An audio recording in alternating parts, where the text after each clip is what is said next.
याय लंबोदराय सकलाय जगद्विताय नादाननाय श्रुतियज्ञविभूषिताय गौरेशुताय गणनाथ नमो नमस्ते। श्री गम गणपते नमो नमः। श्री हनुमान जी महाराज की जय।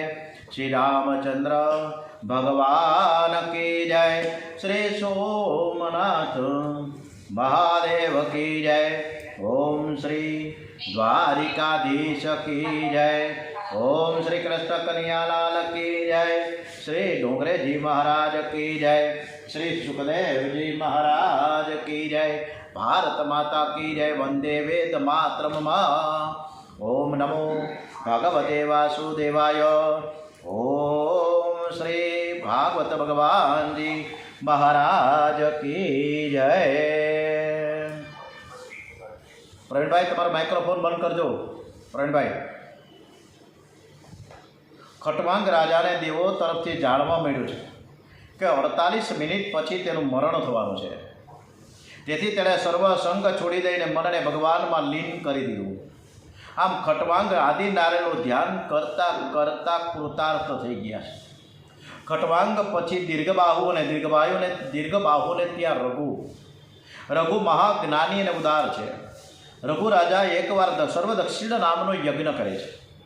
આ સર્વદક્ષિણ યજ્ઞમાં તેમણે પહેરેલું વસ્ત્ર છોડીને સર્વસ્વનું દાન આપે છે। તેથી રઘુ રાજાની કીર્તિ બહુ વધી ગઈ। આથી સૂર્યવંશનું નામ રઘુવંશ પડ્યું છે। રઘુ રાજાનો પુત્ર અજ થયો। અજ રાજાનું લગ્ન ઇન્દુમતી રાણી સાથે થયું અને તેમના ઘેર જે બાળક થયો એનું નામ છે દશરથ। ચક્રવર્તી સાર્વભૌમ રાજા શ્રી દશરથ અયોધ્યામાં રાજ કરે છે। અને આજે ચિત્રસુદ એકમથી આજે રામચરિત માનસને શરૂ થયું છે। અહીંયા પણ ભાગવતમાં આજે દશરથ રાજાની કથા અને રામજીની કથા તરફ આપણે ચૈત્રસુદ એકમ પહેલા નોરતાથી શરૂ કરીએ। દશરથ રાજા પૂર્વ જન્મમાં એક બ્રાહ્મણ છે। ગામની બહાર રણછોડરાયજીનું મંદિર છે। તેઓ ભગવાનને રોજ 1000 તુલસી દળ અર્પણ કરે છે। આમ કરતાં કરતાં તેઓ વૃદ્ધ થયા। 85 વર્ષની ઉંમર થઈ ગઈ। એકવાર બ્રાહ્મણને તાવ આવ્યો ત્યારે એણે તાવને કહ્યું કે હું મારા ઠાકોરજીની સેવા કરી લઉં અને પછી તું આવજે। મારી સેવાનો ક્રમ તૂટવો ન જોઈએ। જેવો સંકલ્પ કર્યો એ જ શરણે તાવ ઉતરી ગયો। એવો નિયમ પ્રમાણે રણછોડરાયજીના મંદિરમાં તુલસીદાસ અર્પણ કરવા ગયા અને ત્યાં કોઈના રડવાનો અવાજ સંભળાયો। જોયું તો ત્યાં એક પિશાચીની કહે કે મેં પૂર્વ જન્મમાં બહુ દુરાચાર કર્યો છે। મેં મારા ધણીને ખૂબ જ ત્રાસ આપ્યો છે અને તેથી જ હું આ જન્મમાં પિશાચ યોનિમાં આવી છું। તમે મારો ઉદ્ધાર કરો। બ્રાહ્મણને પિશાચીની ઉપર દયા આવી છે। એણે રોજના નિયમ પ્રમાણે વિષ્ણુ સહસ્ત્ર પાઠ કરીને તુલસીદળ અર્પણ કરીને પ્રાર્થના કરી કે હે પ્રભુ, આ પાપી જીવનો ઉદ્ધાર કરો ને તેને હું મારું સર્વ પુણ્ય કૃષ્ણ અર્પણ કરું છું। પોતાનું સર્વસ્વ બીજાને અર્પણ કરવાથી પ્રભુ તેના ઉપર પ્રસન્ન થાય છે। ભગવાન બ્રાહ્મણને કહે કે તું બીજા જન્મમાં દશરથ થઈશ અને આ પિશાચીની કૌશલ્યા થશે। હું તમારે ત્યાં પુત્ર રૂપે અવતરીશ। તે તારું સર્વ પુણ્ય એક જીવના ઉદ્ધાર માટે વાપરી નાખું, તેથી તે અનંત ગણું થયું છે। બ્રાહ્મણે ત્યાં જ શરીરનો ત્યાગ કર્યો અને બીજા જન્મમાં તે દશરથ થાય છે। દશરથ રાજાને 3 રાણીઓ કૌશલ્યા, સુમિત્રા અને કૈકેયી। એમાં કૌશલ્યા તેમના ધર્મપત્ની છે, સુમિત્રા અને કૈકેયી તેના ભોગપત્નીઓ છે, છતાં કોઈ સંતતિ ન હતી। તેથી દશરથ રાજા વશિષ્ઠ ઋષિની પાસે આવ્યા, પોતાની મૂંઝવણ જણાવી છે। વશિષ્ઠ ઋષિએ રાજાના હાથે પુત્ર કામેષ્ઠી યજ્ઞ કરેલો છે। પૂર્ણાહુતિના સમયે અગ્નિકુંડમાંથી અગ્નિદેવ સુવર્ણ પાત્રમાં ખીરનો પ્રસાદ લઈને બહાર આવ્યા છે। અગ્નિદેવે દશરથજીને કહ્યું, આ ખીરનો પ્રસાદ તમારી રાણીઓને ખવડાવજો, જેથી તમારે ત્યાં 4 બાળકો થશે। આ બાળકો તમારી કીર્તિને બહુ વધારશે। આ પ્રસાદી પાયસ છે। અગ્નિદેવે દશરથ રાજાને પ્રસાદ આપ્યો છે। રાજાને અતિ આનંદ થયો। પ્રસાદ મસ્તક ઉપર ચડાવ્યો પછી રાજાએ વશિષ્ઠ ઋષિને પૂછ્યું કે મહારાજ, તમારી કૃપાથી આ પ્રસાદ મળ્યો છે, આ પ્રસાદનું હું શું કરું? વશિષ્ઠ ઋષિએ કહ્યું કે રાજન, આ પ્રસાદનો અડધો ભાગ કૌશલ્યને આપજો, તે તમારા ધર્મપત્ની છે, અને બાકીના અડધા ભાગના 2 ભાગ કરી કૈકેયી અને સુમિત્રાને આપજો। દશરથ રાજાએ વશિષ્ઠ ઋષિની આજ્ઞા મુજબ અડધો ભાગ કૌશલ્યાજીને આપ્યો અને બીજા અડધા ભાગના 2 ભાગ કર્યા કૈકેયી અને સુમિત્રાજીને આપ્યા છે। કૈકેયીને છેલ્લો પ્રસાદ મળ્યો, તેથી ખોટું લાગ્યું। ક્રોધ આવ્યો. કૈકેયીને અભિમાન હતું કે હું બહુ સુંદર છું, રાજામાં રાધીન છે. જ્યાં અભિમાન છે ત્યાં ધીરે ધીરે બધા જ દોષ ભેગા થાય છે, ત્યાં બધા જ દુર્ગણ આવે છે. સૌંદર્યનું અભિમાન, સંપત્તિનું અભિમાન, વિદ્યાનું અભિમાન પતન કરે છે. કૈકેયી ક્રોધમાં આવી ગમે તેવું બોલવા લાગી છે. એણે દશરથ રાજાનું અપમાન કર્યું છે. કર્કશવાળીથી જે પતિદેવને દુભાવે છે તે સ્ત્રીના પુણ્યનો નાશ થઈ જાય છે. કૈકેયી પ્રસાદનો અનાદર કર્યો. તે જ સમયે આકાશમાંથી ફરતી ફરતી એક સમણી ત્યાં આવી. કૈકેયીના હાથમાંથી પ્રસાદી ઉઠાવીને લઈ ગઈ અને એ સમણી પ્રસાદ લઈને જ્યાં અંજની દેવી તપશ્ચર્યા કરે છે ત્યાં આવી. અંજની દેવી અંજન પર્વતમાં પંચાક્ષર શિવ મંત્રનો જપ કરતા હતા. ઓમ નમઃ શિવાય, ઓમ નમઃ શિવાય, હર હર બોલે. નમઃ શિવાય, નમઃ શિવાય, ઓમ નમઃ શિવાય, હર હર બોલે. નમઃ શિવાય. શ્રી રામ જય રામ, જય જય રામ. શ્રી રામ જય રામ, જય જય રામ. શ્રી રામ જય રામ, જય જય રામ. શ્રી રામ જય રામ, જય જય રામ. નમઃ શિવાય, નમઃ શિવાય. હરિ ઓમ તત્સત. નમઃ શિવાય. નવ માસ શિવજીએ નો શિવ મંત્ર જાપ કરી રહ્યા છે. અંજની ઈચ્છા હતી કે શિવજીની પ્રેરણાથી સમડીએ કૈકેયીના હાથનો પ્રસાદ અંજની માના હાથમાં પધરાવ્યો. માતાજીની આંખો બંધ હતી. શિવજીએ જ મને આ પ્રસાદ આપ્યો છે એવું સમજીને અંજની માતે પ્રસાદ આરોગી ગયા. પ્રસાદ ભક્ષણ કરવાથી પેટમાં ગરબર્યો. 9 માસ પરિપૂર્ણ થયા છે. પરમ પવિત્ર ચૈત્ર માસ શુક્લ પક્ષ પૂર્ણિમાની તિથિ બરાબર સૂર્યોદયના સમયે હનુમાનજીનું પ્રાકટ્ય થયો છે. બોલીએ શ્રી પવન સુત હનુમાન કી જય. પવન પુત્ર હનુમાન કી જય. હનુમાનજી મહારાજ કી જય. જય હનુમાન જ્ઞાન ગુણ સાગર. જય કપીશ તેહુ લોક ઉજાગર. રામ દૂત અતુલિત બલધામા. અંજની પુત્ર પવન સુત નામા. એવો જન્મથી બહુ બળવાન છે. જન્મ સમયે સૂર્ય ઉદય થયેલો. તેઓ સૂર્યને લાલ ફળ સમજીને ખાવા માટે જોરથી કૂદકો માર્યો અને ખાવા દોડી રહ્યા છે. બધે હાહાકાર થઈ ગયા. ઇન્દ્રએ ક્રોધ કરી હનુમાનજી પર વજ્ર ફેંક્યું અને તે તેનું ડાબું જડબું એટલે કે હનું તૂટી ગયું. ત્યારથી હનુમાન તરીકે ઓળખતા થયા. પુત્રને ઘાયલ થયેલો જોઈને પવનદેવને ક્રોધ આવ્યો. એમણે ત્રણેય લોકમાં વાવાનું બંધ કરી દીધું. બધા જ દેવો પણ ગભરાઈ ગયા. બ્રહ્માજીએ પવનદેવને પ્રસન્ન કરવા માટે વરદાન આપ્યું કે આ તારો પુત્ર યુદ્ધમાં કોઈ પણ શસ્ત્ર કે અસ્ત્રથી અવધ્ય થશે. આમ હનુમાનજીની લીલા દિવ્ય છે. હનુમાનજી પહેલાવે છે. આ બાજુ સાંભળી પ્રસાદ લઈ જતા કૈકેયીને ખૂબ દુઃખ થયું, રડવા લાગી. બધી જ રાણીઓમાં પ્રસાદ વગરની રહી ગઈ. તેથી કૌશલ્યાએ અને સુમિત્રાએ પોતાના ભાગમાંથી થોડો પ્રસાદ કૈકેયીને આપ્યો. આમ ત્રણેય રાણીઓને સંપીને પ્રસાદ ગ્રહણ કર્યો છે. અયોધ્યા એટલે જ્યાં શુદ્ધ યુદ્ધ ન થાય. તમારા ઘરને પણ તમે અયોધ્યા બનાવજો. કલહ વિનાની કાયા એટલે અયોધ્યા. શરીરે અયોધ્યા છે. તમારા શરીરને પણ અયોધ્યા તમે બનાવજો. દશરથ રાજાએ કૌશલ્યાની ઈચ્છા પૂછી કે મહારાણી તમારી ઈચ્છા શું છે? ત્યારે કૌશલ્યજી કહે કે હું તે આનંદમાં છું. મને કોઈ ઈચ્છા જ નથી. ઈચ્છા જ દુઃખનું કારણ છે. મારે કોઈ સુખ ભોગવવું નથી. મારે તો એકલા ધ્યાન કરવું છે. વશિષ્ઠ ઋષિ તે સાંભળીને બોલ્યા કે રાજના તો શુભ ચિહ્ન છે. 9 માસ પરિપૂર્ણ થયા છે. એક રાતે દશરથજીને નિંદરમાં સુંદર સ્વપ્ન આવ્યું. એને સ્વપ્નમાં પોતાને આંગણે મહાત્મા ઋષિઓ આવીને ઉઠાડે છે. સ્વપ્નમાં દશરથજી સરયુમાં સ્નાન કરે છે.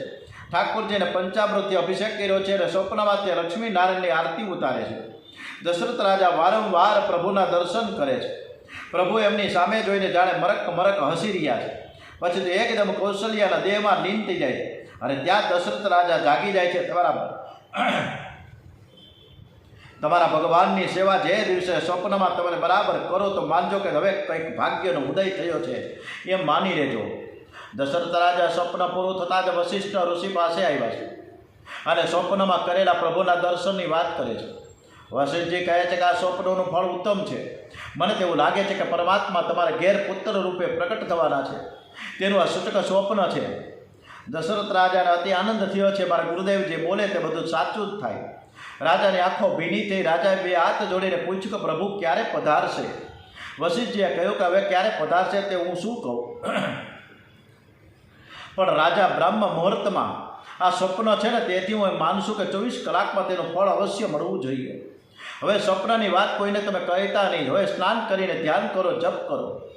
ગુરુદેવની આજ્ઞા પ્રમાણે રાજા સરયુમાં સ્નાન કર્યું છે. ઠાકોરજીની સેવામાં લાગી ગયા છે. આજે રામનવમીનો પવિત્ર દિવસ છે. કૌશલ્યામાં સવારથી ધ્યાન કરતા તન્મય થયા છે. કૌશલ્યામાં બધા જ નોકરો દાસીઓને બહાર જવા આજ્ઞા કરી. પોતે એકાંતમાં ધ્યાન કરે છે. જય દિન રામ જન્મ શ્રુતિ ગાવહી, તીર્થ સકલ તુહા ચલી આવહી. શ્રી રામ જય જય રામ, શ્રી રામ જય રામ, જય જય રામ, શ્રી રામ જય રામ, જય જય રામ, શ્રી રામ જય રામ, જય જય રામ.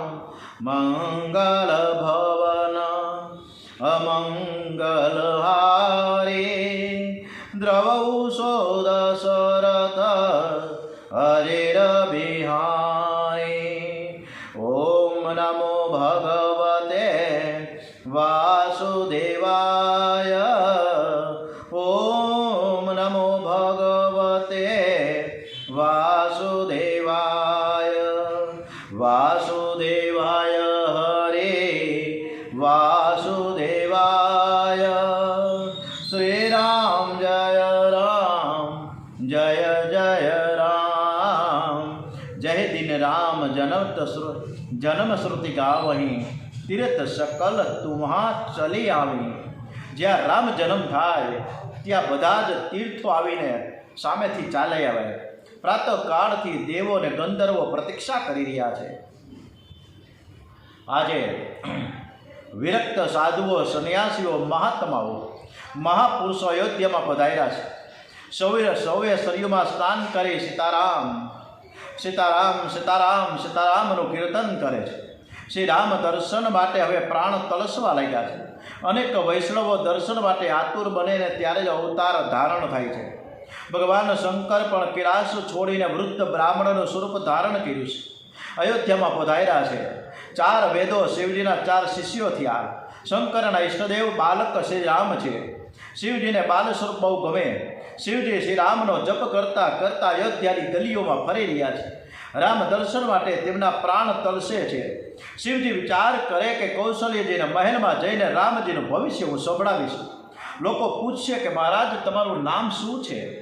ત્યારે શિવજી ન કહેતા મારું નામ હું બતાવીશ કે મારું નામ છે સદાશિવ જોશી. પરમ પવિત્ર સમય પ્રાપ્ત થયો. 10 દિશાઓ પ્રસન્ન થઈ છે. મંદ સુગંધ શીતળ વાયુ વાવા લાગ્યો છે. ઉતાવળિયા દેવો આકાશમાં ધુંધુંબે વગાડવા લાગ્યા. સાધુઓના મન આજે શાંત અને પ્રસન્ન બન્યા છે. અગ્નિહોત્રી બ્રાહ્મણોના ઘરમાં અગ્નિકુંડ બિરાજેલા અગ્નિદેવ પણ કુંડમાંથી બહાર આવ્યા. એ પણ શ્રી રામ દર્શન માટે તલસતા હતા. ચૈત્ર માસ શુક્લ પક્ષ 9મી તિથિ પુનર્વસુ નક્ષત્રનો સુયોગ. મધ્યાહન કાળમાં માતા કૌશલ્યાની સન્મુખ ચતુર્ભુજ શ્રી રામચંદ્રજીનું પ્રાગટ્ય થયું છે. બોલીએ શ્રી રામચંદ્ર ભગવાન કી જય. ઓમ શ્રી સીતારામ કી જય.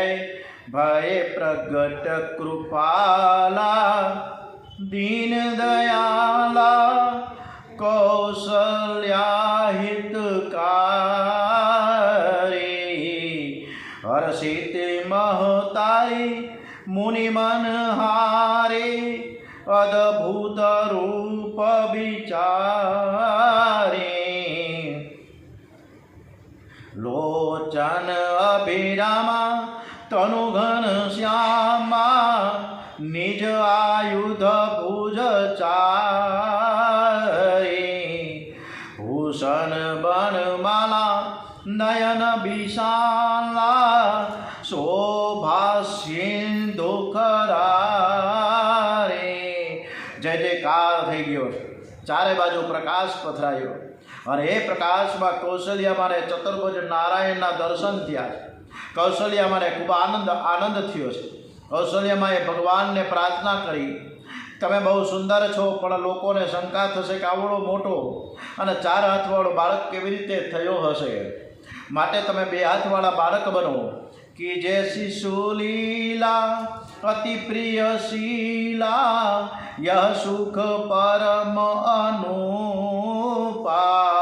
તમને હું ગોદમાં રમાડું, તમને હું દૂધ પીવડાવું, તમે મને માં કહીને મને બોલાવો, તમે એવી બાળ લીલા કરો. માતાજીને સ્વરૂપનું ભાન કરાવીને ચતુર્ભુજ સ્વરૂપ અંતર ધ્યાન થયું છે અને 2 હાથવાળા બાળક શ્રી રામનું પ્રાગટ્ય થયું છે. કૌશલ્યામાને અતિ આનંદ થયો છે. બાળકને ઉઠાવીને ગોદમાં લીધો. શ્રી અંગ મેઘના જેવું શ્યામ છે, માખણ કરતાંય કોમળ છે. રામજીની આંખ કમળ જેવી વિશાળ છે, સુવાળા રેશમ જેવા વાંકડિયા વાળ છે. મારા રામને કોઈની નજર ન લાગે એવું વિચારીને નારાયણનું કીર્તન કરતાં કરતાં માતાએ નજર ઉતારી છે. અને એક દાસીને ખબર પડી કે જેવી અંદર જવા ગઈ છે ને એવો અનુભવ થયો કે હું આનંદ સરોવરમાં જાણે પ્રવેશ કરી રહી છું. એના રોમમાંથી આનંદ પ્રગટ થઈ ગયો. કૌશલ્યાજીએ દાસીને જોતા પોતાના ગળામાંથી 9 લોકો હાર ઉતારીને દાસીને આપી દીધો. દાસી કહે, મારે કંઈ જોઈતું નથી, ફક્ત લાલાને 2 મિનિટ માટે મારી ગોદમાં મને રમાડવા આપો. કૌશલ્યામાએ દાસીને પાસે બેસાડી એની ગોદમાં બાળક રામને આપ્યા છે. હજારો વર્ષોથી આ જીવ ઈશ્વરથી વિખૂટો પડ્યો છે. આજે દાસીનો બ્રહ્મ સંબંધ થયો. બાળક રામને છાતી સાથે ચાંપ્યા જ. દાસીને તો સમાધિ લાગી ગઈ.